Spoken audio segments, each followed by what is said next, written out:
चला।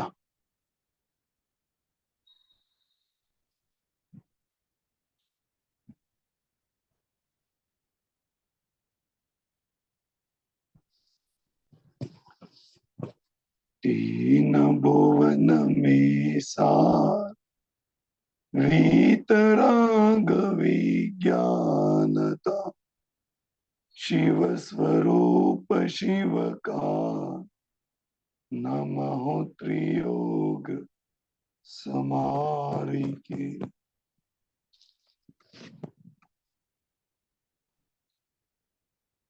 प्रति इतवार की भांति आज के दिन हम तीन लोक के बारे में चर्चा कर रहे हैं। तीन लोक में भी अधोलोक, अधोलोक में भी भवनवासी देव, इनकी चर्चा अपनी यहां पर चल रही। और भवनवासी देवों में भी उनके 10 उपभेद, 10 उपभेद के साथ उनकी ऊंचाई, उनकी आयु, उनके अवधि ज्ञान का क्षेत्र, इन सब के बारे में हमने विगत कक्षाओं में चर्चा की। आज हमें चर्चा करनी है यह इस भवनवासी देवों के आगमन और गमन। गमन और आगमन मतलब भवनवासी देवों से जब भवनवासी देवगति से च्युत होता है वह जीव कहाँ जाएगा, और देवगति में, भवनवासी देवगति में आएगा तो कहां से आएगा, कैसे आएगा, उसके परिणामों की क्या दशा रहेगी, इन सब की चर्चा आज हमें यहां पर करनी। देखना, गमन और आगमन में देवगति से जाना आना तो निश्चित है। अरे देवगति ही क्यों, इस मध्यलोक में, तीन लोक में, चारों गतियों में जितने भी जीव है, जैसे भी जीव है, इन सबका जाना आना तो कंटिन्यू बना रहता है। मनुष्य गति में जीव उत्पन्न भी होता है और मनुष्य गति से निकलता भी है। नरक गति में उत्पन्न भी होता है और नरक गति से निकलता भी है। तिर्यंच गति में देव उत्पन्न भी, जीव उत्पन्न भी होता है और निकलता भी है। अब रही देवगति, तो देवगति में भी जीव उत्पन्न होता है और वहां से आयु खत्म होने के बाद निकलता भी। छड़ालय में तो इसके बारे में वर्णन आया है कि चारों गतियों में दुख होते हैं, उसमें देवगति में भी दुख है। जब जीव अपनी आयु खत्म करने वाला होता है तो 6 माह पहले ही उसको पता चल जाता है कि उसकी 6 माह बाद आयु खत्म होने वाली है। कैसे? जैसे उसकी मंदार माला मुरझाने लगती है, गहनों की चमक कम होने लगती है, उसके शरीर का तेज कम होने लगता है और उसको पता चलता है कि अब इस देवगति में अपनी आयु बहुत अल्प बची है। अल्प इसलिए कह रहा हूं क्योंकि हमने चर्चा की थी, देवगति में तो सागरों की आयु होती है, पल्ले की आयु होती है, उसके सामने ये 6 माह की आयु तो बहुत अल्प होती। तो उसको पता चल गया कि अब 6 माह बाद मेरी मृत्यु होने वाली है, यह देह छोड़ना पड़ेगा, यह देवगति छोड़नी पड़ेगी, यह वैभव छूट जाएगा। ये जब उसको पता चल जाता है तो वो बड़ा दुखी होता है, संक्लेश परिणाममय होता है और फिर इस गति को छोड़ने के भावना से ही अत्यंत दुखी हो जाता है। ये दुर्दशा उस देवगति के जीवों की होती है। लेकिन क्या करें, भले ही दुर्दशा हो, देवगति तो छोड़नी ही पड़ेगी। जब आयु कर्म खत्म हो जाए तो कोई भी उस गति में बच नहीं सकता। चारों गतियों की ये खासियत है, ये विशेषता है कि आयु कर्म खत्म होते ही उस गति को, उस जीव को छोड़ना ही पड़ता है और फिर अगले गति की ओर गमन हो जाता है। ये चारों गतियों की विशेषता, विशेषता क्या, स्वभाव है। इसी प्रकार से देवगति का भी ऐसा ही स्वभाव है। अब इस देवगति में भी भवनवासी देवगति में भवनवासी देवों की क्या क्या व्यवस्था है, कैसे गमन की प्रक्रिया है, जीव कहाँ जाएगा, क्या करेगा, इन सब की चर्चा आज हमें यहां पर करनी। तो चलते हैं। देखो, देवगति से गमन से मतलब देवगति छोड़कर भवनवासी देव कौन सी गतियों में जाते हैं। देखो, मिथ्या दृष्टि और सासाधन सम्यक दृष्टि देव देव पर्याय से च्युत होकर कितनी गतियों में उत्पन्न होते हैं, तो कह दिया दो गतियों में उत्पन्न होते हैं। कौन कौन सी दो गति, एक मनुष्य गति और दूसरी तिर्यंच गति। बाकी की गतियों में नहीं जा सकता। देव और नारकियों की एक खासियत है कि देव गति से च्युत हुआ जीव पुनः देव गति में उत्पन्न नहीं हो सकता। पुनः मतलब देव गति छोड़कर तुरंत उस गति में उत्पन्न नहीं हो सकता और देव गति का जीव नरक गति में भी नहीं जा सकता। तो कहा जाएगा एकमात्र मनुष्य या तो तिर्यंच, इन दो गतियों में ही जा सकता है। ये चर्चा हमने भवनवासी के प्रारंभ में भी की थी कि मनुष्य गति और तिर्यंच गति ही ऐसी गतियां हैं कि जिन गतियों से चारों गतियों में गमन हो सकता। मतलब मनुष्य गति का जीव पुनः मनुष्य गति में जा सकता है, मनुष्य गति का जीव देव गति में जा सकता है, मनुष्य गति का जीव नरक गति में जा सकता है और मनुष्य गति का जीव तिर्यंच गति में भी जा सकता है। जैसे मनुष्य गति के जीवों को चारों गतियां खुली है, वैसी देवगति के जीवों के लिए नहीं। देवगति का जीव या तो मनुष्य गति में जाएगा या तो तिर्यंच गति में जाएगा। वो चढ़ाला का वाक्य है ना, तहतय चैथा वर्तन धरे यो परिवर्तन पूरे करे। तो स्थावर्तन मतलब तिर्यंच गति का जीव बन जाता है। आ गया समझ में। ऐसे वह जीव जब भवनवासी गति छोड़ता है तो वहां से मनुष्य और तिर्यंच गति में उत्पन्न होता है। चलो आगे चलते हैं। देखो, तिर्यंच में भी उत्पन्न होने वाले मिथ्या दृष्टि और सासाधन सम्यक दृष्टि। सासाधन सम्यक दृष्टि जानते हो ना, जैसे गुणस्थान 14 होते हैं। 14 गुणस्थानों में सबसे पहला गुणस्थान है मिथ्यात्व का।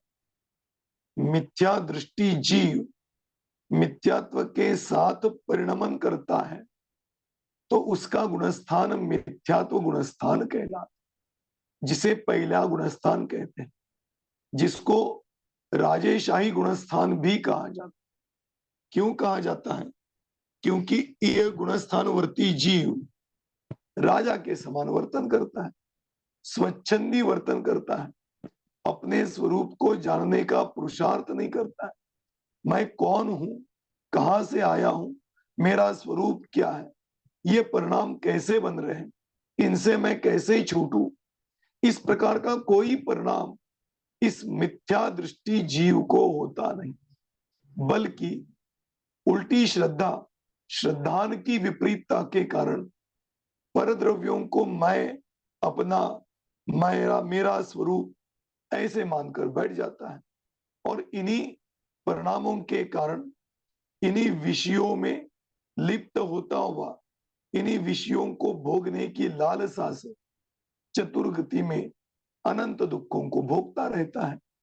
ये दशा एकमात्र मिथ्यात्व गुण स्थान में होती, इसलिए मिथ्यात्व गुण स्थान सबसे पहला गुण स्थान है। और फिर दूसरा गुण स्थान है वह सासाधन गुण स्थान कहलाता। आ गया समझ में? इस प्रकार से मिथ्यात्व और सासाधन ये दो गुणस्थानवर्ती देव यदि देवगति से च्युत होते हैं तो क्या क्या होते हैं? मनुष्य और तिर्यंच, दो में से किसी एक गति में उत्पन्न हो। फिर आगे तिर्यंचों में उत्पन्न होने वाले मिथ्या दृष्टि और सासाधन सम्यक दृष्टि देव एकेंद्रिय और पंचेंद्रिय जीव में उत्पन्न होते हैं, विकलेंद्रिय में नहीं। सुनना, विकलेंद्रिय जीव किसे कहते हैं? पहले भी अपन ने चर्चा की है। द्विंद्रिय से लेकर चतुरिंद्र तक के जीवों को विकलेंद्रिय जीव कहते हैं। दो शब्द होते हैं, एक सकल और दूसरा विकल। सकल मतलब सब, और जो सब नहीं है उसको कहते हैं विकल। सब नहीं है मतलब क्या? इंद्रियां पांच होती है तो पांचों की पांचों इंद्रियों की उपलब्धि होना ये सकल इंद्रिय कहते हैं। और पांचों में से एक इंद्रियां भी कम हो जाए उन जीवों को विकल इंद्रिय कहते हैं। आ गया समझ में? तो पांच में से एक कम मतलब चार। तो ये समझना, दो, तीन और चार, इन तीन प्रकार के जीवों को विकलेंद्रिय कहते हैं। मन में शंका उत्पन्न हो सकती है, फिर एकेंद्रिय जीव भी तो पूर्ण इंद्रियों का धनी नहीं है, तो उसको विकलेंद्रिय क्यों नहीं कहते? सुनना,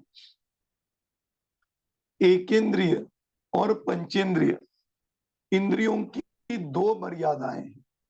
देखना, मैं आपको बताता हूं। जब आप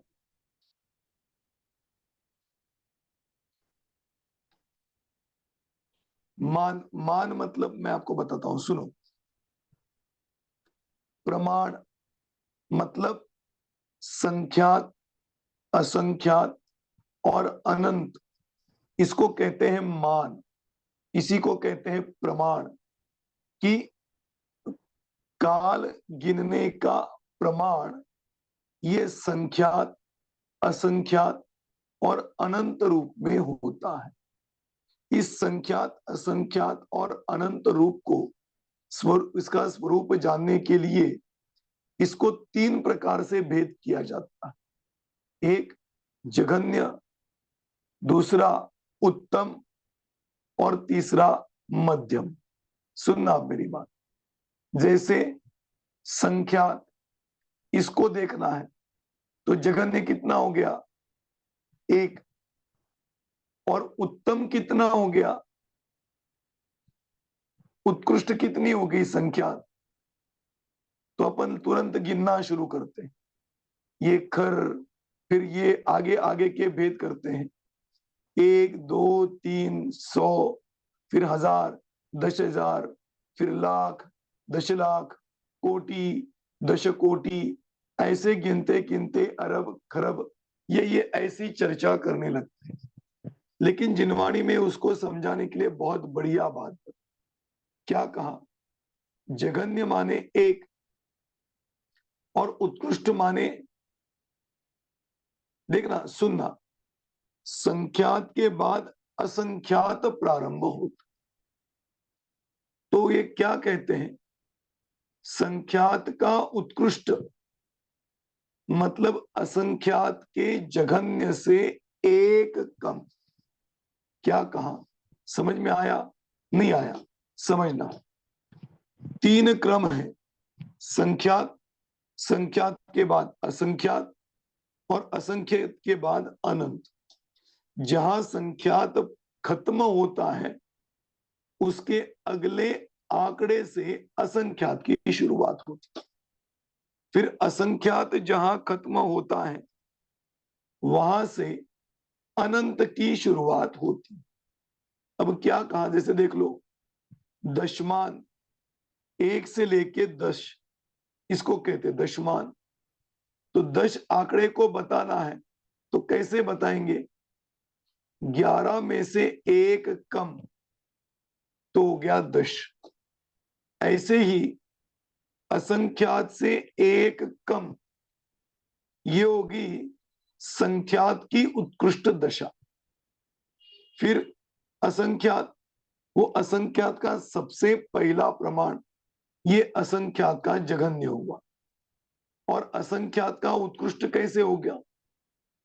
तो कहते हैं अनंत से 1 कम, ये हो गया असंख्यात का उत्कृष्ट। आ रहा है समझ में? तो ये बताया, 1 माने संख्यात का जघन्य प्रमाण, और असंख्यात से 1 कम, ये हो गया संख्यात का उत्कृष्ट प्रमाण।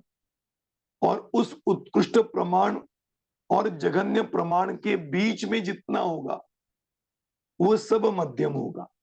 मतलब अपनी सामान्य भाषा में बताओ, 1 जघन्य, 100 उत्कृष्ट।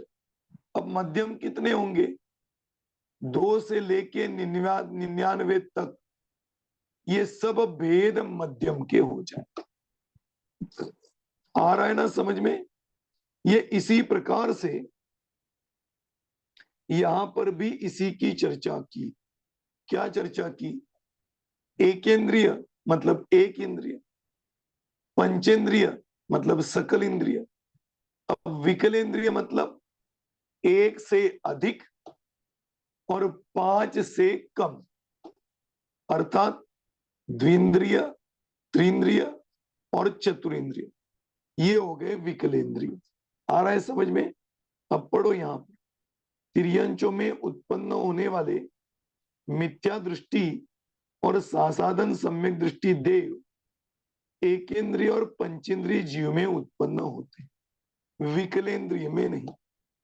जब देव गति से च्युत होता है जीव तो 2 ही प्रकार की अवस्थाएं उत्पन्न करता है, या तो एकेंद्रिय या तो पंचेंद्रिय।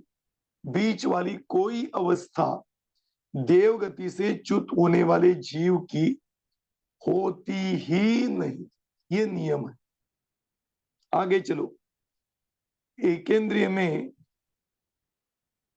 उत्पन्न होने वाले उपर्युक्त देव बादर पृथ्वी कायिक, बादर जल कायिक, बादर वनस्पति कायिक, प्रत्येक शरीर पर्याप्तक जीव में उत्पन्न होते हैं, अपर्याप्तक में नहीं। अब यहां पर समझना, पर्याप्तक किसे कहते हैं, अपर्याप्तक किसे कहते हैं? जिसकी पर्याप्तियां पूरी हो। पर्याप्तियां कितनी हैं? 6 हैं। जिसकी ये 6 पर्याप्तियां पूरी हो उसको कहते हैं आहार, शरीर, इंद्रिय, श्वासोच्छ्वास, भाषा और मन। समझ में आ रहा है? आहार, शरीर, इंद्रिय, श्वासोच्छ्वास, भाषा और मन, ये 6, इसको कहते हैं पर्याप्ति। ये 6 की पूर्तता उसको कहते हैं पर्याप्तक जीव, और जिसकी 6 की पूर्तता ना हो उसको कहते हैं अपर्याप्त। 6 की पूर्तता मतलब 1 की भी पूर्तता ना हो। आ रहा है समझ में? ऐसा नहीं जैसे इंद्रियां कम हो जाए तो पर्याप्ति की संख्या भी कम हो जाती। जैसे भाषा और मन पर्याप्ति, मन पर्याप्ति किसकी पूरी होगी?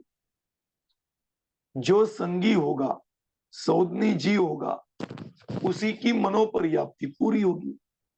एकेंद्रीय की मनोपर्याप्ति हो सकती है क्या? द्विंद्रिय की हो सकती है क्या? त्रिंद्रिय की हो सकती है क्या? नहीं। क्यों नहीं? क्योंकि इनको मन की प्राप्ति होने ही वाली नहीं, इसलिए वो पर्याप्ति उसके लिए लागू नहीं होती। आ रहा है समझ में? वचन पर्याप्ति उसके लिए लागू नहीं होगी। आ रहा है समझ में? ऐसे जितने इंद्रिय जीव हैं उस अपेक्षा ये पर्याप्तियां कम अधिक हो जाती, लेकिन जितने इंद्रिय जीव हैं उस इंद्रिय जीव की जितनी पर्याप्तियों की आवश्यकता है उतनी पर्याप्तियां तो पूरी होना बहुत जरूरी। आ रहा है समझ में? ऐसे तो जिसकी पर्याप्तियां नियम से पूरी नहीं होने वाली उसको कहते हैं अपर्याप्त, और जिसकी ये पर्याप्तियां पूरी हो रही है, अभी नहीं हुई लेकिन हो जाएगी। कैसे? पर्याप्तियां पूर्ण होने के लिए कुछ काल लगता है। वो कितना है? वो काल है अंतर मुहूर्त। तो अंतर मुहूर्त काल में जीव की ये पर्याप्तियां पूरी होती, और जब पर्याप्तियां पूरी हो गई तो उसको कहते हैं पर्याप्तक जीव। जैसे हमने देखा था ना, भवनवासी देव अपनी उत्पाद शैया पर उत्पन्न होता है, और उसकी उसकी पर्याप्तियां कब पूरी होती है? तो समझना, वह जब उस उत्पाद शैया पर उत्पन्न होने लगता है तो ये अपने आप उसकी पर्याप्तियां अंतर मुहूर्त के अंदर पूरी हो जाती। आहार पर्याप्ति सामान्य रूप से बताओ, फिर आगे बढ़ते हैं।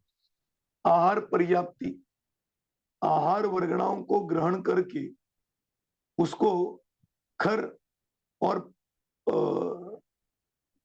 लिक्विड मतलब पतले भाग में परिवर्तित करना, चेंज करना, इसको कहते हैं आहार पर्याप्त। मतलब क्या? देखो, आहार वर्गणाएं पुद्गल द्रव्य का अंश है।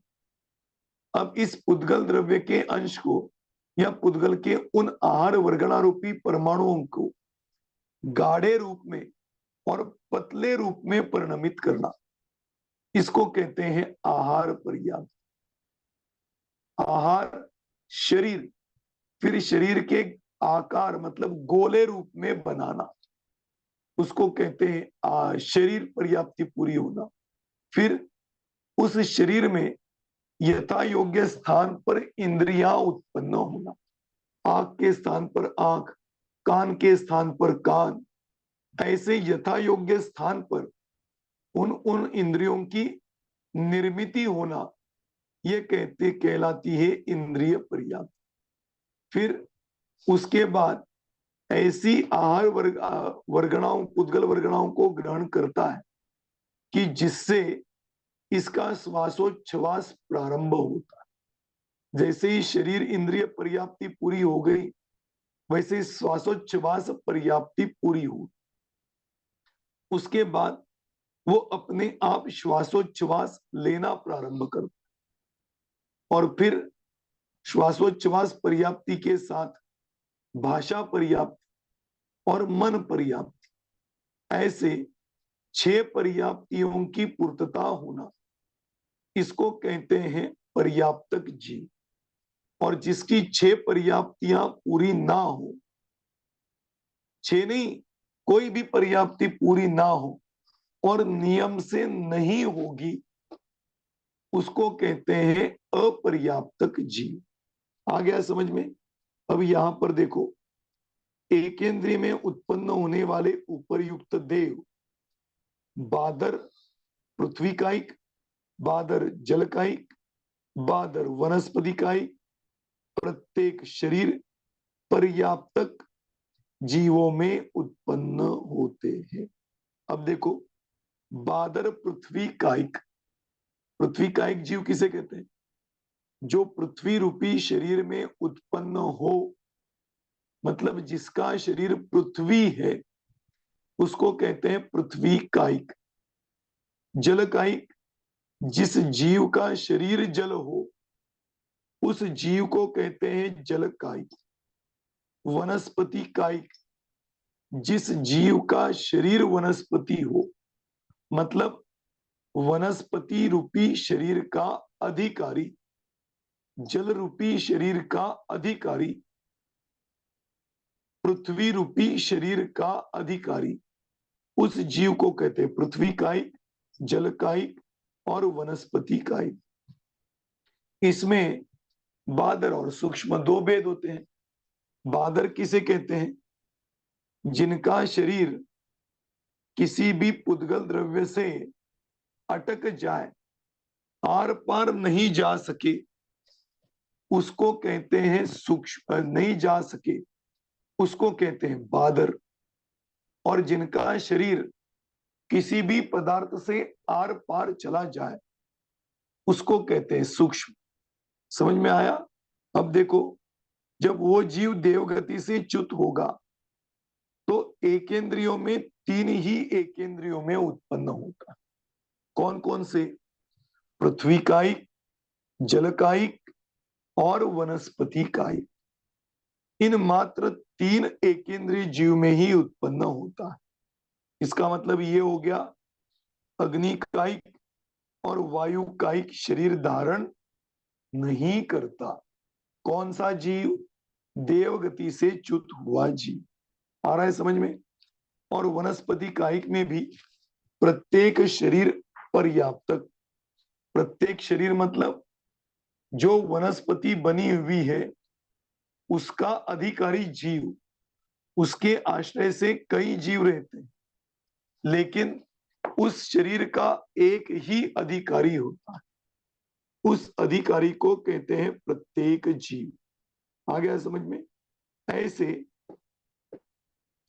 एकेंद्रियों में बादर पृथ्वी कायिक, बादर जल कायिक, बादर वनस्पति कायिक, प्रत्येक शरीर पर्याप्तक जीव में उत्पन्न होता है, अपर्याप्तक में उत्पन्न नहीं होता है। मतलब पर्याप्तियां नहीं हुई, ऐसी अवस्था उस जीव की नहीं होती।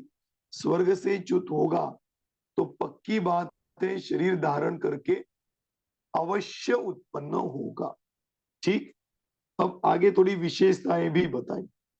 क्या विशेषता बताई?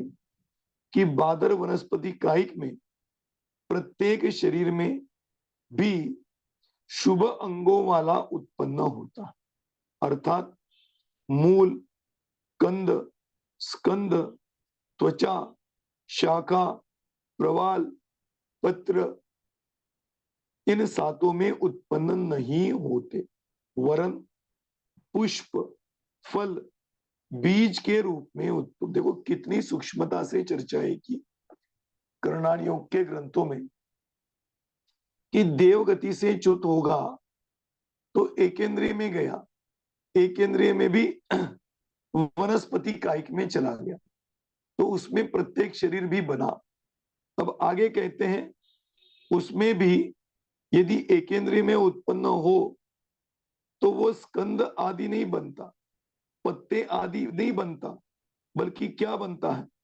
पुष्प, फल, बीज के रूप में उत्पन्न होता है, क्योंकि अभी भी उसके पुण्य का उदय बकाया है, बचा हुआ है।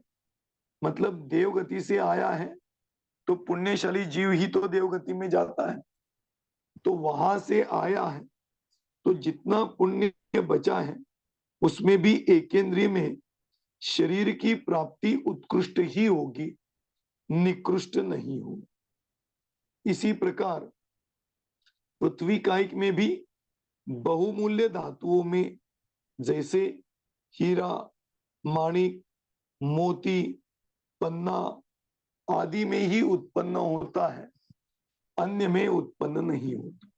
कौन? देवगति का जीव। कहां पर? पृथ्वी कायिक एकेंद्रीय जीव जब बनता है तो उसका शरीर ऐसे उत्कृष्ट ही रहेगा। सोचना, ये हीरा है, माणिक है, मोती है, पन्ना है, सोना है, ये सब क्या है? ये सब एकमात्र एकेंद्रीय जीवों के शरीर है। भले ही उसकी कीमत आज मार्केट में बहुत ज्यादा हो, लेकिन है तो ये एकेंद्रीय जीवों के शरीर, ऐसे उत्कृष्ट पदार्थों में उत्पन्न होता है, निकृष्ट में नहीं। जैसे लोहा है, उसमें नहीं उत्पन्न होगा, और भी अन्य हीन धातु हैं, उनमें उत्पन्न नहीं होगा, बल्कि उत्कृष्ट धातुओं में या उत्कृष्ट एकेंद्रीय जीवों के शरीर में ही उत्पन्न होगा। इस प्रकार से ये जीव उत्पन्न होता है। आ गया समझ में? ऐसे मतलब समझ में आ गया, एकेंद्रीय में उत्पन्न होता है तो ऐसे एकेंद्रीय में उत्पन्न होता है। फिर पंचेंद्रिय में उत्पन्न होता है तो कहां होता है? पंचेंद्रिय में उत्पन्न होता है तो सौदनी पंचेंद्रिय तिर्यंच में उत्पन्न होता है, असौदनी नहीं। असौदनी मतलब मन रहित जीव को असौदनी कहते हैं। तो देवगति का जीव पंचेंद्रिय तिर्यंच में उत्पन्न होगा तो सौदनी जीव बनेगा। सौदनी जीव में भी गर्भजों में उत्पन्न होता है, सम्मूर्छन में नहीं। गर्भज है ना, तत्वार्थ सूत्र में इसकी चर्चा की है कि गर्भज, अंडज और पोत ऐसे, और फिर सम्मूर्छन, वो भी भेद किया। तो गर्भज गर्भ धारण करने वाले जीवों के शरीर के माध्यम से उत्पन्न होना, उसको कहते हैं गर्भज।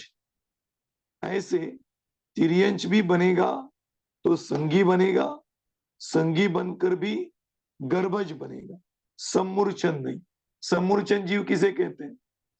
इस आहार वर्गणाओं को इस लोकाकाश से ग्रहण करके शरीर की निर्मित हो। जैसे लाइट का पतंगा, ये सम्मूर्छन जीव है, क्योंकि इसको उत्पन्न होने के लिए किसी गर्भ की जरूरत नहीं, वातावरण बनता है तो अपने आप आहार वर्गणाओं को ग्रहण करके वो जीवों की निर्मित होती है। ऐसे सम्मूर्छन नहीं होता। कौन नहीं होता?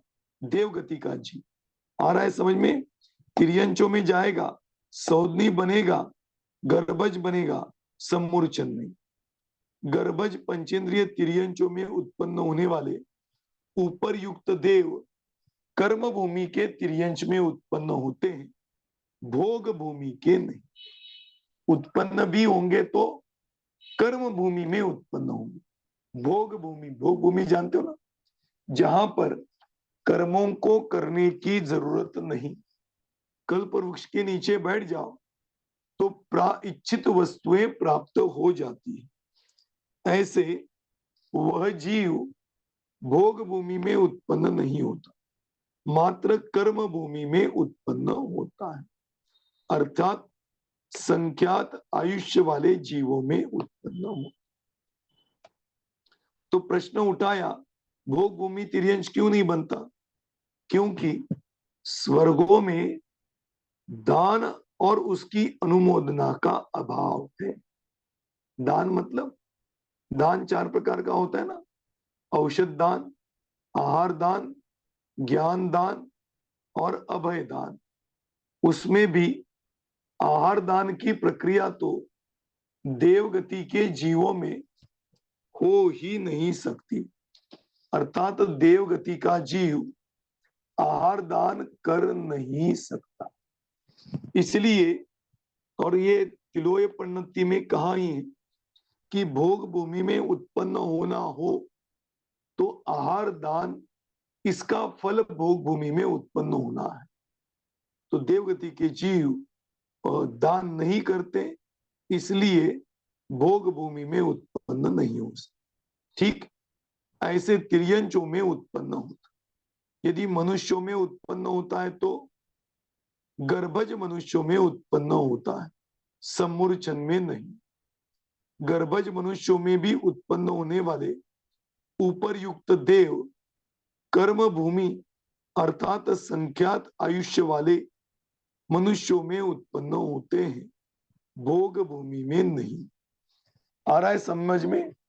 ऐसे मिथ्या दृष्टि और सासाधन सम्यक दृष्टि जीव यदि देवगति से च्युत हो जाए तो मनुष्य और तिर्यंचों में उत्पन्न होते हैं, और तिर्यंचों में भी एकेंद्रिय और पंचेंद्रिय में उत्पन्न होते हैं, और मनुष्यों में एकमात्र गर्भज, उसके बाद कर्म भूमि वाले जीव मनुष्य उत्पन्न होते हैं। अब आगे चर्चा करते हैं। सम्यक दृष्टि देव, देव पर्याय से च्युत होने के बाद कहाँ उत्पन्न होते हैं? तो कहते हैं कर्म भूमिज मनुष्यों में ही उत्पन्न। यदि उत्पन्न होगा तो कहाँ होगा? एकमात्र मनुष्यों में ही उत्पन्न होगा, और कहीं पर भी उत्पन्न नहीं हो सकता। कौन सा जीव? सम्यक दृष्टि जीव। आ गया समझ में? ऐसे ये भवनवासी देव वहां से च्युत होते हैं तो एकमात्र मनुष्य और तिर्यंचों में, और उसमें भी ऐसी अवस्थाओं में उत्पन्न होते हैं। ये भवनवासी देव और उनकी देवियों के बारे में भी समझ। जो नियम देवों के लिए लागू होता है वही नियम देवियों के लिए भी लागू हो जाता है। ऐसे देवगति से च्युत होने वाले जीवों के कहाँ उत्पन्न होता है उसकी चर्चा आती। अब देवगति में अर्थात भवनवासी देवों में कौन उत्पन्न होता है उसकी भी चर्चा यहां पर आई। उसकी थोड़ी सी चर्चा करें। देवों में उत्पन्न होने वाले जीव किन गतियों से आकर उत्पन्न होते? तो कहते हैं देव गति में भी तिर्यंच और मनुष्य, इन दो गतियों के जीव ही उत्पन्न हो सकते। नारकी जीव मरकर देवगति में उत्पन्न नहीं होता, और देवगति का जीव मरकर पुनः देवगति में उत्पन्न नहीं हो सकता। इसलिए देवगति प्राप्त करनी है तो दो गतियां ही खुली है, एक मनुष्य और दूसरी तिर्यंच। इसके अलावा कोई भी जीव देवगति में उत्पन्न नहीं। क्या सभी प्रकार के तिर्यंच एकेंद्रिय से लेकर पंचेंद्रिय के तिर्यंच देवगति में उत्पन्न होते हैं? तो कहते हैं नहीं, ऐसा नहीं। देवगति में एकमात्र पंचेंद्रिय तिर्यंच ही उत्पन्न होते। कौन से? पंचेंद्रिय तिर्यंच ही उत्पन्न होते हैं।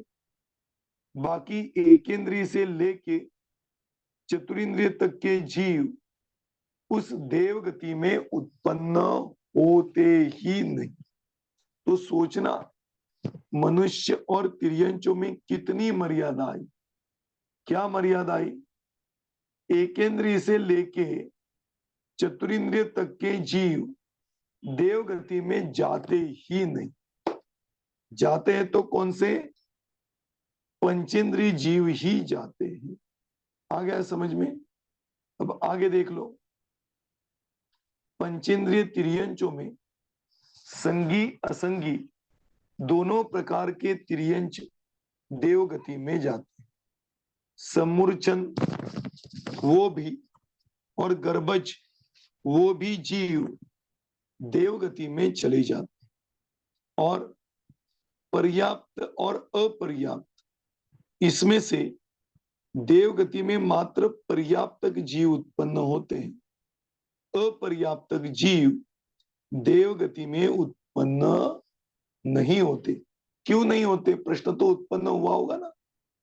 इसलिए नहीं उत्पन्न होते क्योंकि देवगति में जाने योग्य कषायों की मंदता ये एकमात्र पर्याप्तक जीव कर सकता है, अपर्याप्तक नहीं।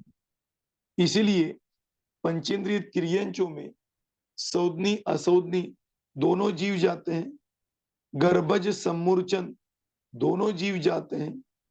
बस पर्याप्त अपर्याप्त, इसमें पर्याप्त जीव जाता है, अपर्याप्त नहीं। आ गया समझ में? थोड़ा सा विषय जटिल लग रहा होगा, लेकिन समझना, क्योंकि ये बातें ये गोमड़सार आदि ग्रंथों में बड़ी विस्तार के साथ आई है, और क्रम प्राप्त अपना विषय तो हम भी थोड़ा समझ लेवे। मनुष्यों में समूर्छन मनुष्य देव गति में उत्पन्न नहीं होते, केवल गर्भज मनुष्य ही देव गति में उत्पन्न होते हैं। तो क्या समूर्छन मनुष्य भी होते हैं? हाँ होते हैं, क्यों नहीं। वो कहते हैं अपने बालों में, कांख में, दाढ़ी में आदि स्थानों पर जो मनुष्य उत्पन्न होते हैं उनको समूर्छन मनुष्य कहते हैं, और ये समूर्छन मनुष्य देवगति में जा नहीं सकते। आ गया समझ में?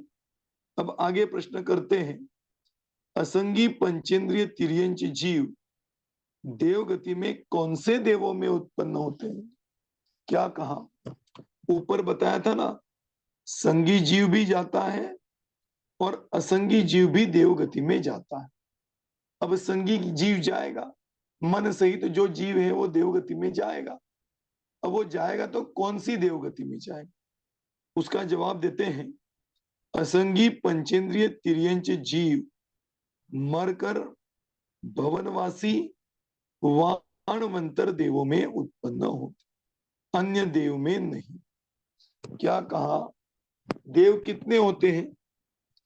4 प्रकार के होते हैं, भवनवासी, व्यंतर, ज्योतिष और वैमानिक। उसमें भवनवासी देव और व्यंतर देव, ये 2 ही देवों में असंगी पंचेंद्रिय जीव उत्पन्न होते, बाकी कोई देवों में उत्पन्न नहीं होते।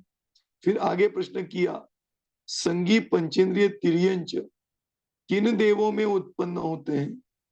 तो कहते हैं भवनवासी से लगाकर 16वें स्वर्ग तक देवों में संगी पंचेंद्रिय तिर्यंच उत्पन्न होते, मतलब भवनवासी में भी उत्पन्न होते, और फिर व्यंतर, ज्योतिष, वैमानिक और वैमानिक में भी 16 स्वर्गों तक ही उत्पन्न होते हैं, उसके आगे उत्पन्न नहीं होते। आ गया समझ में? ये बात यहां पर बताई। इस प्रकार से मिथ्या दृष्टि तिर्यंच और यह एकमात्र देवगति में भी मुख्य रूप से असंगी तिर्यंच भवन त्रिक में भवन और व्यंतर में उत्पन्न होता है, और सौदनी जीव मरकर यह भवनवासी से लेकर आगे 16वें स्वर्ग तक उत्पन्न होता है। ये हो गई तिर्यंचों की बात। अब कहते हैं मनुष्य गति से जीव देवगति में उत्पन्न होता है, तो वो कैसे उत्पन्न होता है, वो चर्चा यहां पर करते हैं। देखना, मनुष्य गति के जीव संख्यात वर्ष की आयु वाले, अर्थात कर्म भूमि के मिथ्या दृष्टि पर्याप्तक मनुष्य मरकर देवगति में कहा उत्पन्न होते हैं? देखना क्या कहा, एक तो कर्म भूमि का, फिर मिथ्या दृष्टि पर्याप्तक मनुष्य मरकर कहा उत्पन्न होगा? तो भवनवासी से लेकर ग्रहवेय तक, 9 ग्रहवेय तक उत्पन्न हो सकते, अर्थात कर्म भूमि का मिथ्या दृष्टि जीव मरकर भवनवासी भी हो सकता है और बाकी के देवों में भी उत्पन्न होता है, और होगा तो 90 ग्रहवेग तक जा सकता है, इसके आगे नहीं। फिर आगे कहते हैं सम्यक और संयम से सहित रहित मिथ्या दृष्टि सासाधन सम्यक दृष्टि मनुष्यों की उत्पत्ति 90 ग्रहवेग तक कैसे हो सकती है? तो वो कहते हैं 90 ग्रहवेग में उत्पन्न होने के लिए उसने संयम धारण किया है, इसलिए वो हो सकता है। अब संयम की बात आई तो वो बात भी यहां पर कह दी कि कोई मनुष्य गति का जीव संयम धारण करता है और संयम धारण से च्युत होता है तो नियम से भवनवासी आदि हीन कुल में उत्पन्न होता है, और सम्यक्त्व के साथ जाता है तो वैमानिक देवों में उत्पन्न होता। आ गया समझ में? ये मनुष्यों से देवगति में जाने की चर्चा है, उसमें भी भवनवासी देवगति में जाने की चर्चा हमने मुख्यता से की। आगे इसकी चर्चा बहुत है, लेकिन वो एकमात्र वैमानिक देवों में उत्पन्न होने की चर्चा, अपनी तो यहां पर भवनवासी की चर्चा चल, उस अपेक्षा से यहां पर मैंने की। अब एक बात और यहां पर आती है कि भोग भूमि का जीव, ये तिलोय परिणति में गाथा के साथ बताई हुई भोग भूमि का जीव, फिर वो त्रियंच हो चाहे मनुष्य हो, तो वो भोग भूमि का जीव एकमात्र, देखना क्या कहा,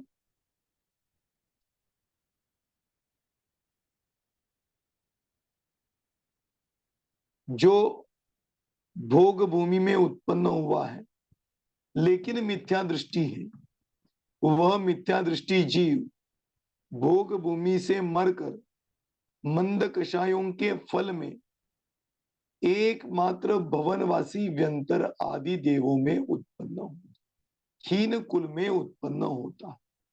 एक तो कर्म भूमि के जीवों की चर्चा की और अंत में भोग भूमि की चर्चा की कि भोग भूमि का मनुष्य और तिर्यंच हो तो वह, लेकिन मिथ्या दृष्टि होना बहुत जरूरी, वह जीव मरकर यदि उत्पन्न होगा तो वो भवनवासी आदि हीन देवों में उत्पन्न होता।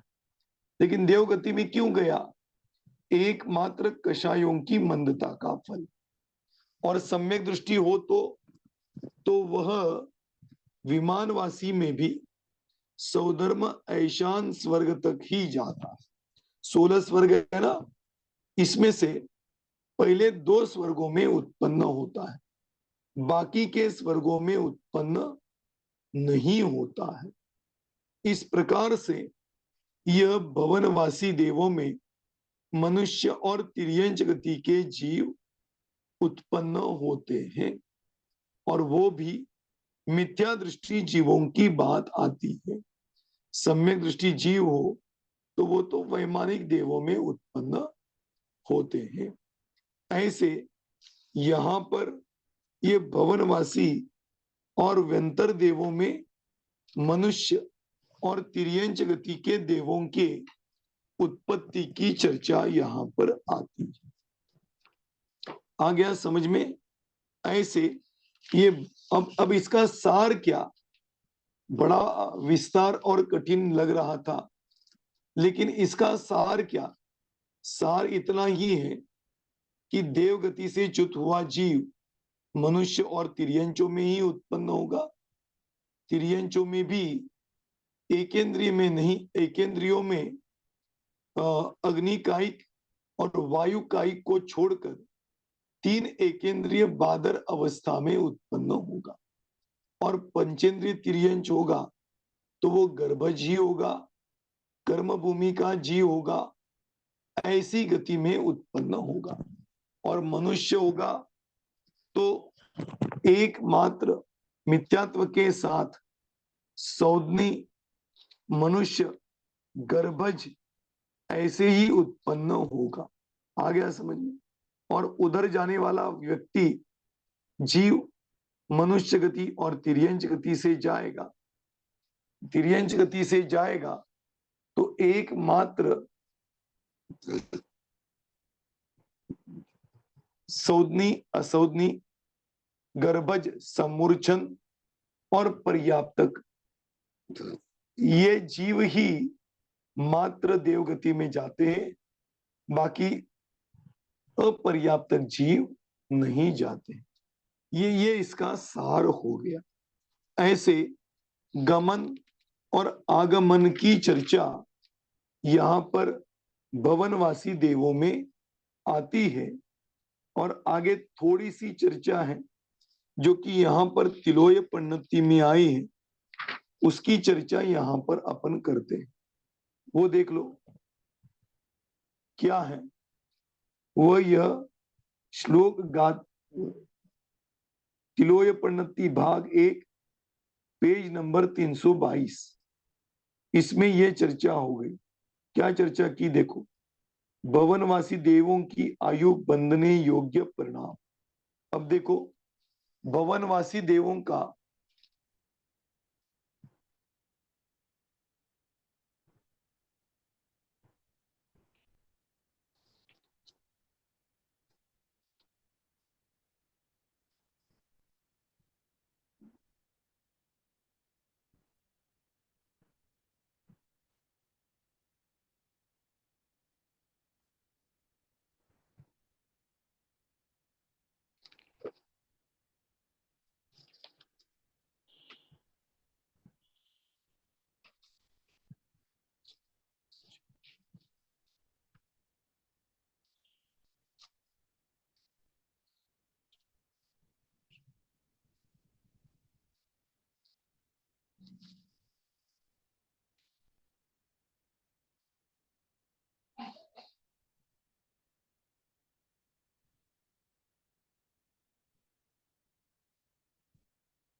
दिखाई दे रहा है, अब आवाज आ रहा है सबको?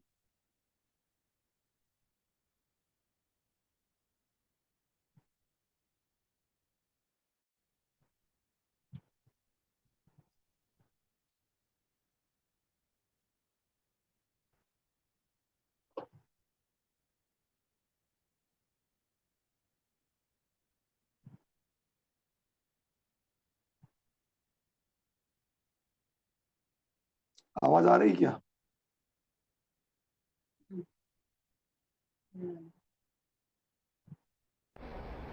आ रही है, आ रही। हाँ, चलिए तो अपन चर्चा करते हैं।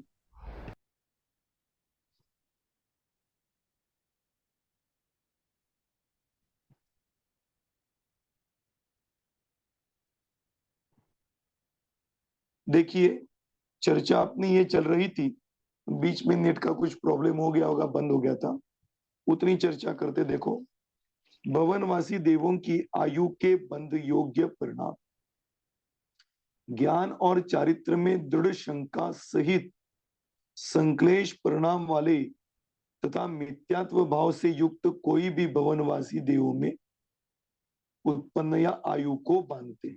क्या कहा, थोड़ी सी 2-3 बातें विशेष समझने लायक है, वो मैं आपको यहां पर बताना चाहता हूं। पहली बात, ज्ञान और चारित्र में दृढ़ शंका। कौन से ज्ञान चारित्र में? तत्व के बारे में ज्ञान और चारित्र में दृढ़ शंका मन में धारण करना। क्या धारण करना? यह समझना, अरे इस चारित्र से थोड़ी ना मोक्ष होगा, होगा कि नहीं होगा, नहीं होगा, ऐसी दृढ़ शंका अपने मन में धारण कर।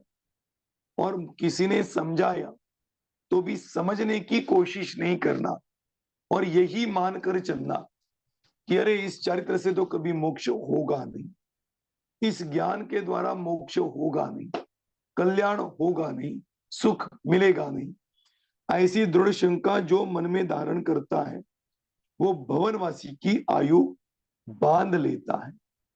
चारित्र वाले उन्मार्ग गामी निदान भावों से युक्त पापों की प्रमुखता से सहित जीव भवनवासी में उत्पन्न होते।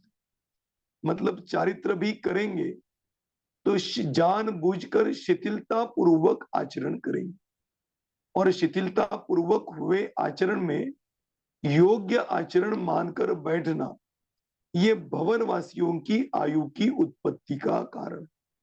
फिर आगे बताया कामिनी के विरह रूप ज्वर से जर्जरित कलह प्रिय पापिष्ट कितने ही अविनयी जीव भवनवासी में उत्पन्न होते।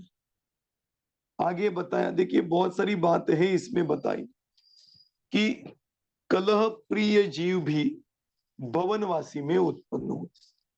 कलह प्रिय मतलब झगड़ा आदि करना या झगड़ा आदि करने के भाव होना, ये इस प्रकार के परिणामों का फल इसको एकमात्र भवनवासी देवों की गति के बंध का कारण होता है।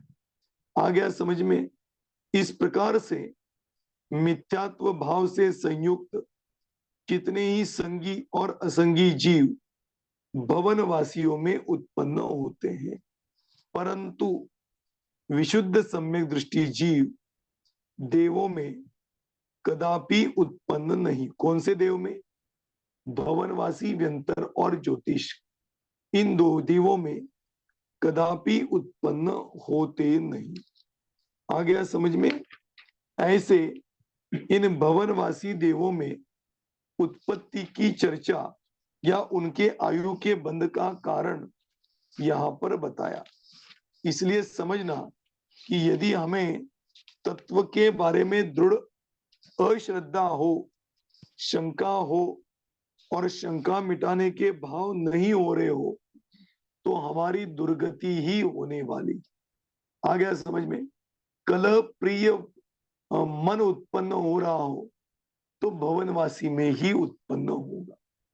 और भी कई कारण बताए, जैसे परीट आदि का कार्य करे, दोने आदि के कार्य में रुचि लेवे, वाहन ड्राइविंग आदि में रुचि लेवे, उस जीव को उन परिणामों का फल क्या होगा, तो वो बताया अल्प आयु और देव दुर्गति का बंध हो जाए। आ गया समझ में? ऐसे यह सब उत्पत्ति के कारण बताए।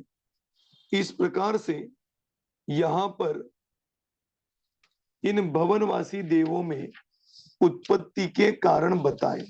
अब कारण तो बताए, लेकिन इतना जरूर समझना, इन कारणों को समझ के हमें यह समझना चाहिए कि ऐसे परिणाम हमारे कभी नहीं होने चाहिए।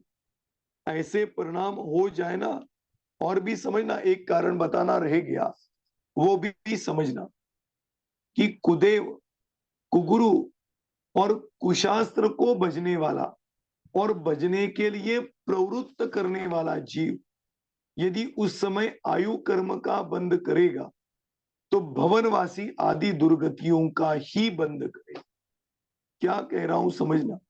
आप तो कह रहे हो कुदेवता का, अरे कुदेवता नहीं, कुदेवता की मन पूर्वक भक्ति करे, उसका फल कषाय भले ही मंद हो, लेकिन कुदेवता की पूजा आदि करे या संयम आदि से च्युत होने के भाव करे, तो इन सब परिणामों का फल एकमात्र कहां पे जाएगा? भवनवासी आदि दुर्गतियों में ही जाएगा। ऐसे ही दुर्गति में जाने के कारणों को बताया। ऐसे ये भवनवासी देवों की जाने और आने की चर्चा जिनवाणी में आती है। अब हमें नहीं जाना हो तो हमें यह सोचना चाहिए कि ऐसे परिणाम ना करे जिससे कि हमें उस दुर्गति में जाना पड़े। और लास्ट में जाते जाते ये एक बात बताओ कि भवनवासी देवों से निकलने वाले जीव कितने? एक दो नहीं, असंख्यात जीव निकलते हैं और वहां पर भी उत्पन्न होते हैं। वे भी जीव असंख्यात उत्पन्न होते। ऐसे भवनवासी देवों में देवगति में जाने के कारण, देवगति से निकलकर आने के कारण और किन गतियों में जाता है उनकी चर्चा, इन सब की चर्चा हमने विस्तार से यहां पर इस भवनवासी देवों के प्रकरणों के माध्यम से की। ऐसे ये भवनवासी किसे कहते हैं, वहां से लेके गमनागमन तक की चर्चा बड़ी विस्तार के साथ हमने भवनवासी की। ऐसे ये भवनवासी का स्वरूप तिलोय प्रणति आदि ग्रंथों में बताया, वह मैंने आपको समझाने की कोशिश इन प्रवचनों के माध्यम से की। अब इसके बारे में किसी को कोई प्रश्न हो तो आप पूछ लीजिए।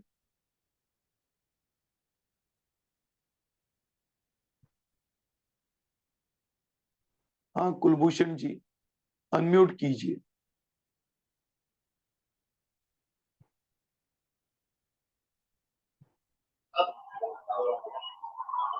हाँ जय जिनेन्द्र, पूछिए प्रश्न। हाँ जय जिनेन्द्र। हाँ हाँ, जैसा कि कहा गया है, देवगति से जीव मर के जो जन्म लेता है वो तो कर्म भूमि में ही जन्म लेता है।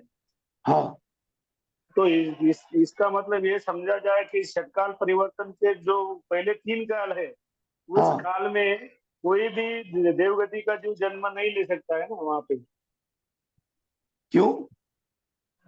कर्म भूमि तो नहीं रहेगी ना वहां पे, भोग भूमि रहेगी ना। अरे लेकिन भरत और ऐरावत क्षेत्र को छोड़ो, बाकी की जगह तो कर्म भूमि है ना। विदेश क्षेत्र में कर्म भूमि है कि नहीं? अच्छा, विदेश क्षेत्र में हो सकता है। हाँ, तो वहां से जीव जा सकता है। ठीक है, ठीक है। और कोई प्रश्न? जी। ठीक है, चलिए आगे। राजेंद्र जी, आप अपने को अनम्यूट कीजिए। जय जितेंद्र, मेरी आवाज आ रही सर? आ रही। हाँ, प्रवचन के दौरान 3 विचार आए। पहले हाँ विचार तो मुझे आया, उसका समाधान भी मन में आया, पर मैं आपसे कहे कि उसका कंफर्मेशन चाहता हूँ कि मेरी अंडरस्टैंडिंग ठीक है या नहीं। आपने पर्याप्त की चर्चा की थी, उसमें मुझे ऐसा इंप्रेशन हुआ कि एक इंद्रिय से पंचेंद्रिय असंगी जीव तक अपर्याप्तता हो सकती है।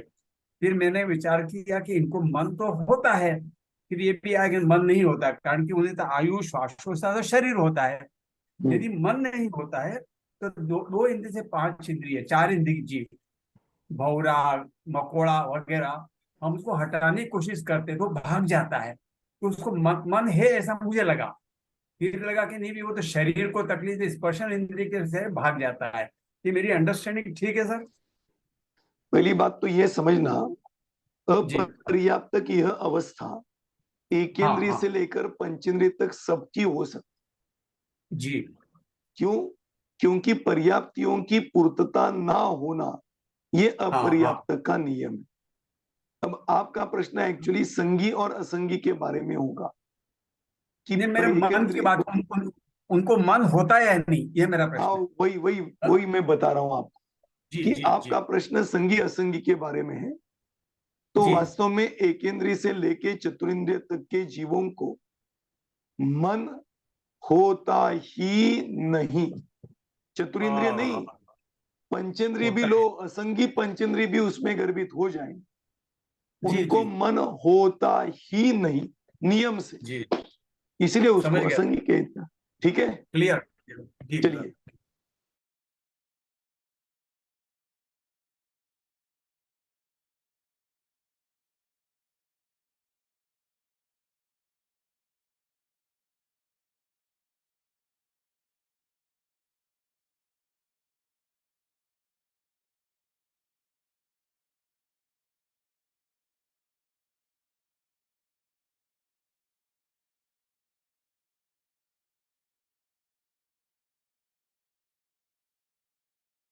जी अनम्यूट कीजिए। आपने भवनवासी में उत्पन्न होने की जब चर्चा की, हाँ थोड़ा आवाज में डिस्टर्ब हो रहा था लेकिन कुछ समझ पाया।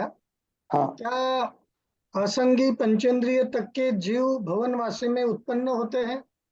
हाँ बिल्कुल। एक बात ये कही, और हाँ उसके बाद आपने ये भी कही कि संगी पंचेंद्रिय भी भवनवासी में उत्पन्न होते हैं। बिल्कुल। तो फर्क क्या है? नहीं, अब दोनों बातें तो भाई, हाँ, एकेंद्रिय से लेकर पंचेंद्रिय तक का कोई भी जीव भवनवासी में उत्पन्न हो सकता है। अभी देखिए वो अलग अलग क्यों बताया गया, क्योंकि असंगी जीव भवनवासी और व्यंतर को छोड़कर अन्य देवगति में जा नहीं सकता, नहीं सर। और संगी जीव जो है वो भवनवासी में भी जा सकता है और विमानवासी में भी जा सकता अच्छा, है। ये इसलिए उसको भेद करके समझाया। दूसरी एक बात, हाँ ये व्यंतरवासियों के बारे में दुनिया में काफी एक ऐसी मान्यता दिखाई देती है हाँ कि जब हम एक दूसरे के साथ ज्यादा बैर रखते हैं, हाँ असमाधि नहीं होकर मरते हैं, ये तो ऐसे जीव अधिकतर व्यंतर जातियों में जन्म लेते हैं। लेकिन ये कोई नियम नहीं है। अब यहाँ तो एकेंद्रिय से लेकर पंचेंद्रिय तक के जा रहे हैं। बात तो सही है, बिल्कुल सही भेद है। भेदभाव की बात हो रही है। सही है, सही, तो बिल्कुल सही आपकी मुझे बात। मुझे ऐसा विकल्प आया इसमें। हाँ। बहुत बार हम अपनी असावधानीवश हम्म। एकेंद्रिय से लेकर हाँ चतुरेंद्रिय तक के जीवों की हाँ विराधना करते हैं, हिंसा अधिक करते हैं, हाँ।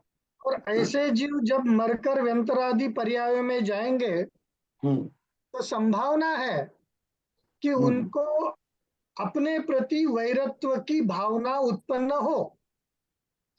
अवधि ज्ञान है, वो अवधि ज्ञान है। और सही। ऐसा जीव फिर भले ही वो असंगी अवस्था का वहां चला जाए, हाँ फिर भी उसके मन में बैर भाव उत्पन्न होकर वो बदले की भावना वाली बात भी संभव है, ऐसा इन चर्चाओं से मुझे लगता है। नहीं नहीं, बिल्कुल सही है। देखिए, सौदनी पंचेंद्रिय जीव है और वो भवनवासी में चला गया। अभी व्यंतरों की चर्चा मैं इसलिए नहीं कर रहा हूं क्योंकि अगला विषय अपना प्रारंभ होगा वो व्यंतर जाति के देवों का ही होगा, तो उसकी चर्चा वो भी विस्तार से अपने को करनी है। और मैं सबसे विशेष बात ये कहना चाहता हूं कि दुनिया में सबसे अधिक भ्रम यदि किस देवों के बारे में है तो वो व्यंतर देवों के बारे में, तो उसकी चर्चा तो वहां पर करेंगे। अभी यहां पर ये मैं इसलिए कहना चाहता हूं कि देखो, भवनवासी में असुर कुमार जाति के देव है कि नहीं? उनका काम क्या है? लड़ाने का काम है। तो वो ये कहते हैं कि मनुष्य गति का जीव है, लेकिन उसको बार बार एक दूसरे को भिड़ाने के भाव बनते, इच्छाएं होती है और काम भी वो करता है। ऐसे परिणामों के साथ यदि उसको आयु कर्म बंधे तो वो पक्की बात है कि भवनवासी का हो जाए। आ गया समझ में? ये आप जो अभी बोल रहे थे वो इसी प्रकार से है कि वो मुझे तो यहाँ ये कहना था कि हमें एकेंद्रिय से लेकर ये जो असावधानी ज्यादा रखते हैं ना एकेंद्रिय आदि जीवों के प्रति, बिल्कुल, तो वहां भी हमें सावधानी रखनी चाहिए। वो व्यंतर का डर नहीं, लेकिन बात तो है वो पैदा तो होते हैं वहां, और बिल्कुल संभावना को सही बात, नकारा तो नहीं जा सकता। नहीं जा सकता तो इस है। बहाने भी क्यों ना हो, वो हमें एकेंद्रिय के विराधना से और उस पाप से बचना चाहिए, ये कहना बिल्कुल चाहता सही, बिल्कुल बिल्कुल सही है, बहुत बढ़िया। चलिए आगे, और किसका है? नहीं, नहीं है ना? वसुधा गांधी। वसुधा गांधी, हाँ, अनम्यूट कीजिए। जय जिनेंद्र पंडितजी. जय जिनेंद्र। हा, मला विचारायचं होतं की शेवट तुम्ही सांगितलं बघा की ड्रायव्हिंग करणाऱ्याला म्हणजे काय कमी आयुष्य मिळतं, पण ते आयुष्य कधी आता का नंतरच्या भावात? नहीं नहीं, सुनिए, वो उसका भ्रम मत समझना।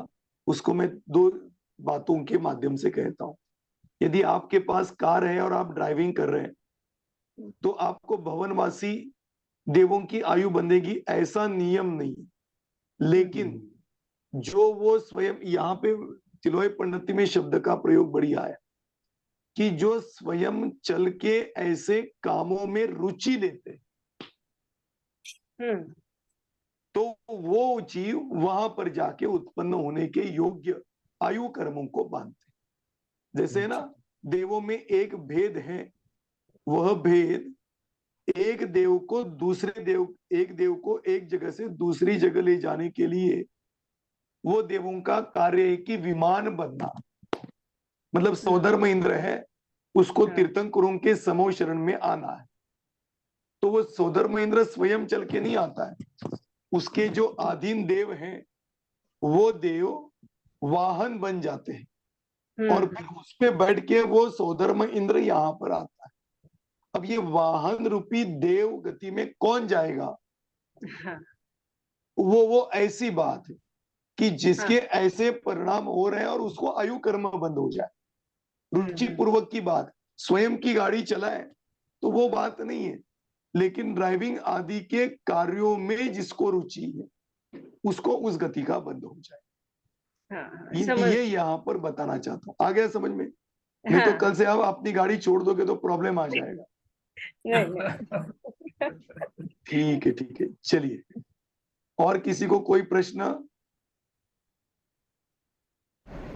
सर, हाँ बोला। देवों के विमानों में ईंधन की व्यवस्था कैसे होती है? वहां का ईंधन लेके आए तो अपने को भी वो ज्यादा टाइम तक सुविधा मिल जाए।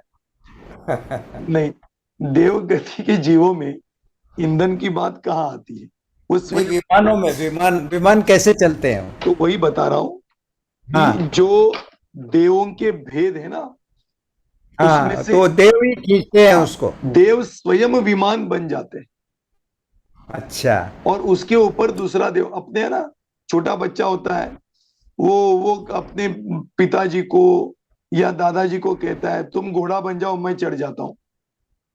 हाँ। तो वो जो घोड़े बने हैं ना, ऐसे ही देवगति के जीव घोड़ा बनते हैं और उनमें गमन की रिद्धि रहती होगी। देवगति का कोई भी जीव कहीं पर भी गमन कर सकता है ना। हाँ, वो रिद्धि है उनमें, तो वो रिद्धि के बल से वो आ जाता है, चले जाते हैं। तो उसके ऊपर दूसरा देव बैठ के आ जाता है। ऐसे तो सौधर्म इंद्र भी आ सकता है, लेकिन अब वो बड़ा देव है ना, प्रतिष्ठित देव है, पुण्यशाली देव है, तो वो दूसरा देव वाहन बनता है, उसके ऊपर वो बैठ के आ जाता है। जैसा नरेंद्र मोदी के आगे 25 गाड़ियां, पीछे 25 गाड़ियां, ऐसे ही वो देव होते हैं और उसके ऊपर बैठ के आ जाते हैं। ठीक है ना? चलिए, अभी शायद सबके प्रश्न खत्म हो गए, तो अपन यहीं पे विराम लेते हैं क्लास का। अभी एक मैं आपको सूचना देना चाहता हूं कि आगे 28 तारीख से शोलापुर में बाल संस्कार शिविर का आयोजन किया हुआ है और साथ में बृहद द्रव्य संग्रह विधान का भी आयोजन किया। और बृहद द्रव्य संग्रह विधान ये अर्थपूर्ण एक एक श्लोकों का अर्थ बताते हुए आगे बढ़ने का प्लानिंग। बहुत बढ़िया विधान है, बहुत अच्छा विधान है। तो वो विधान 29, 30 और 31 को होने वाला है, इसलिए शायद अगली क्लास डायरेक्ट विधान के माध्यम से ही हमें सुनने के लिए ऑनलाइन मिलेगी।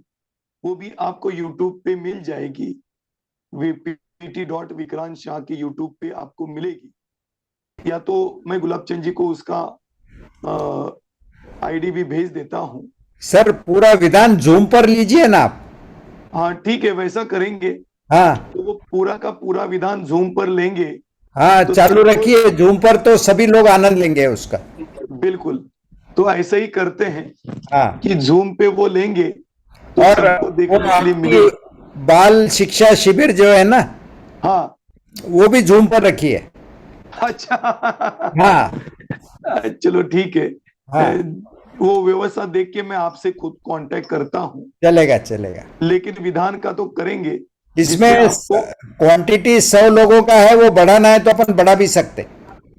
देख लेते हैं, मैं आपसे फिर एक बार प्लानिंग करके चर्चा करता हूँ। हाँ, अंदाजा कितने लोग रहेंगे बताइए, तो उस हिसाब से उतना नंबर बढ़ा लेंगे अपन। ठीक है, ठीक है, ठीक है, ठीक है। हाँ जी, चलो बढ़िया है। हाँ जी। ऐसे भाव से तो देवगति का ही बंद होगा, वो भी उत्कृष्ट देवगति का बंद होगा। नहीं वो तो चलिए ठीक है, आज यहीं पे विराम, जिनवाणी स्तुति लेते हैं पहले। बंद अपना काम करेगा, अपन अपना काम करेंगे। सही है, सही, बिल्कुल, बहुत बढ़िया। जा वाणी के ज्ञान से सूझे लोकालो, सो वाणी मस्तक नमो सदा देत हूँ डो। 9 बार नमोकार मंत्र।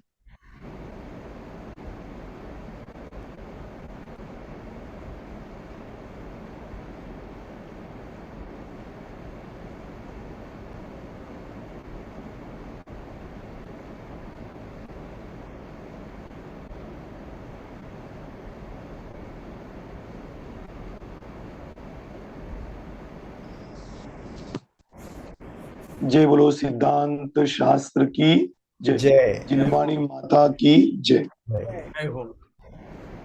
जय चलिए सबको सादर जय जिनेन्द्र। जय जय। जय।